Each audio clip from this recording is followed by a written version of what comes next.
सारे लोगों का तकलीफ देने का काम जरूर करते हैं, लेकिन आपको इसलिए जागरूक रहना पड़ेगा, क्योंकि ये लास्ट भाषण है। आपको समझना पड़ेगा हमारी सोने जैसी जमीन, जिस पे आपने कष्ट करके खून, मेहनत, पसीना सब डाल के अपने घर बनाए, और यहाँ अपने दुकान है, अपने अपने धर्मस्थल है, उसके बारे में कुछ भी नहीं कहा जा रहा है। तो इसके लिए आपको 15 तारीख को घर से निकलना पड़ेगा।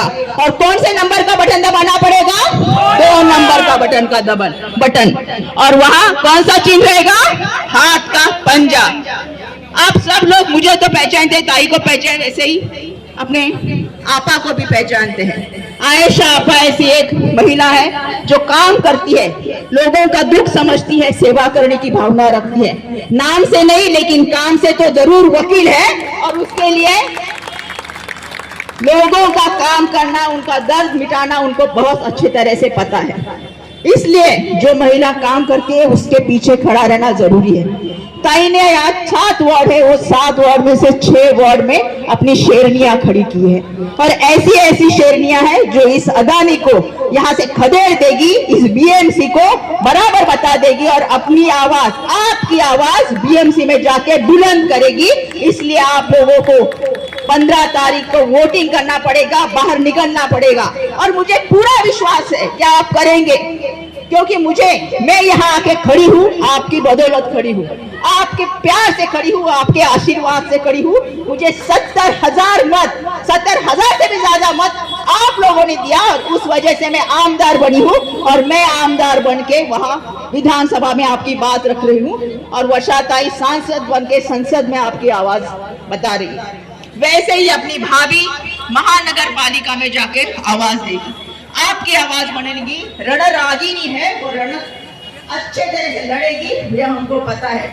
सिर्फ आपको उतरना पड़ेगा 15 तारीख के दिन, और किसको बटन दबाना पड़ेगा? कौन से नंबर का बटन? 2 नंबर का बटन। और कौन सा है? हाथ का पंजा। यहाँ लोग हिंदू मुस्लिम करने के सिवाय कुछ नहीं करते, क्योंकि उनको पता है हिंदू मुस्लिम करेंगे तभी वोट मिलेंगे। लेकिन मुंबई कांग्रेस का एक नारा है, विवाद नको विकास हवा। हमको झगड़ा नहीं चाहिए, हिंदू मुस्लिम कौन, मराठी ये कौन, हमको सिर्फ हमारे काम होने जरूरी है। जबकि आप बीएमसी में काम देखेंगे तो कुछ भी नहीं हो रहा है। हमारे स्कूलों में बच्चे को नहीं लेते थे, हमारे स्कूल बंद किए जा रहे। बीएम्स के स्कूल जो C3 लेवल पे है, यानी अभी थोड़े से खराब है, उसको C1 लेवल में 6 महीने में डाला जाता है कि वो स्कूल बंद हो जाए। तो बीएम्स के स्कूल में कौन जाता है? उनके बच्चे जाते हैं क्या? हमारे बच्चे जाते हैं। तो इसलिए हमारे बच्चे ना पढ़े, ना सीखे, ना सवाल पूछे, इसलिए ये बीएम्स के स्कूल बंद किए जाते हैं। ये AQI आपने देखा होगा, AQI यानी क्या? Air quality index. जो अपना प्रदूषण है वो चरम सीमा पे है। विकास तो चरम सीमा पे नहीं है, लेकिन प्रदूषण चरम सीमा पे है। जहाँ 50 होना चाहिए वहाँ वो 200 के ऊपर है। यानी हम पूरे मुंबई में जाते हैं तो जहरीली हवा लेते हैं, मरने जैसी स्थिति है। लोगों को खांसी होती है, बहुत सारी ब्रोंकाइटिस जैसी बीमारियां होती है, लेकिन उनको उसका कुछ भी नहीं पड़ा। दवाखाने में जाते हैं, दवाइयां नहीं होती, डॉक्टर नहीं होते, MRI CT स्कैन मशीन नहीं होता, 3-3 महीने के बाद के अपॉइंटमेंट मिलते हैं। एक बेड पे 2-2 पेशेंट होते हैं, पेशेंट को नीचे सुलाया जाता है। इतनी गंदी परिस्थिति है, फिर भी उसके बारे में कुछ भी नहीं बोला जाता। सिर्फ बोला जाता है तो दूसरी बातों का। गायकवाड़ परिवार ने कुछ नहीं किया। जो यहाँ रहता है उसको पता है कि गायकवाड़ परिवार ने क्या किया है। जब गायकवाड़ साहब आए थे तो यहाँ तक दलदल होती थी, लोग रह नहीं पाते थे, भर डाल के ये सब किया। ये 60 फीट का रोड है, वहाँ लोग बाहर संडास को बैठते थे। गायकवाड़ साहब ने यहाँ आके पहले शौचालय खोला, उनको शौचालय का आमदार बोलते थे। मुझे बहुत सारे पुराने लोग कहते हैं, लेकिन मुझे गर्व है मेरे पिताजी ने लोगों की सहूलत देखी और काम किए। फिर राजीव गांधी जी जब आए तो उन्होंने देखा कि यहाँ क्या धारावी एक बहुत बड़ी एशिया की झोपड़पट्टी है, तो उन्होंने 100 करोड़ दिया। और ये जो सब बिल्डिंगें बनी है उससे ही बनी है। तो ये जो सब विकास है, देवा बाबू को तो पता ही नहीं धारावी कैसी थी, वो क्या बोलेंगे। तो ये जो शून्य से बन के अभी इतनी बड़ी बन गई है, जिसमें उनकी नजर आ गई है बीकेसी के बाजू में है, वो गायकवाड़ साहब ने उसके लिए एक पैसा किसी से नहीं लिया।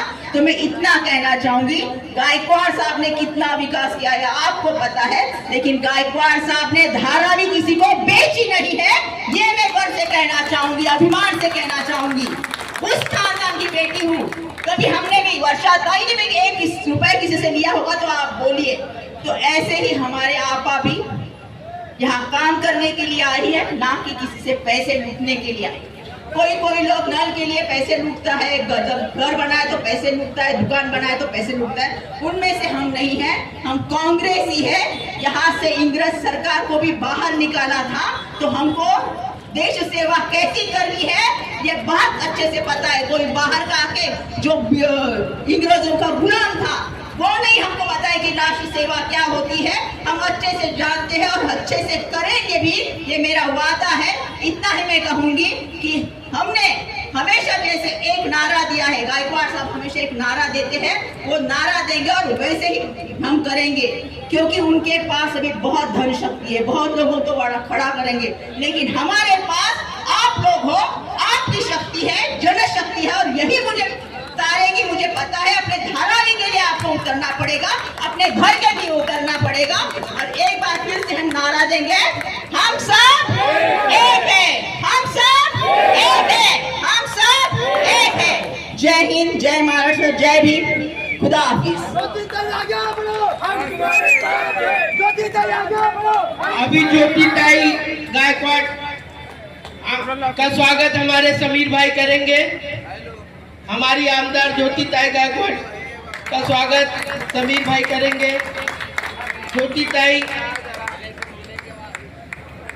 हमारी आमदार का स्वागत अब्बास भाई जोरदार तालियों से।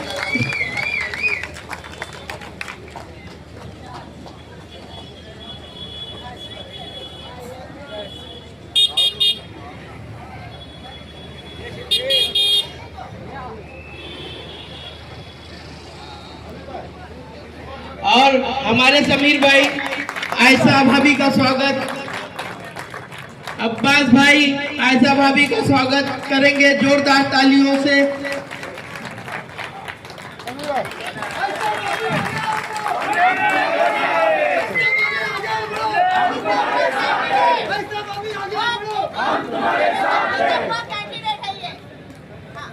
भाई और बहनों,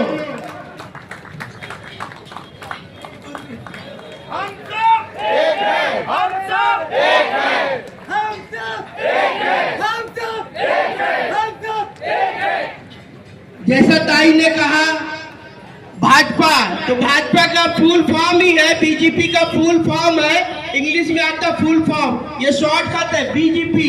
तो बीजेपी का फुल फॉर्म है बड़ी झूठी पार्टी, बड़ी झूठी पार्टी। अभी भाई और बहनों, ये जीत का हार समझ लो, अभी से आयशा भाभी को पहनाया जा रहा है।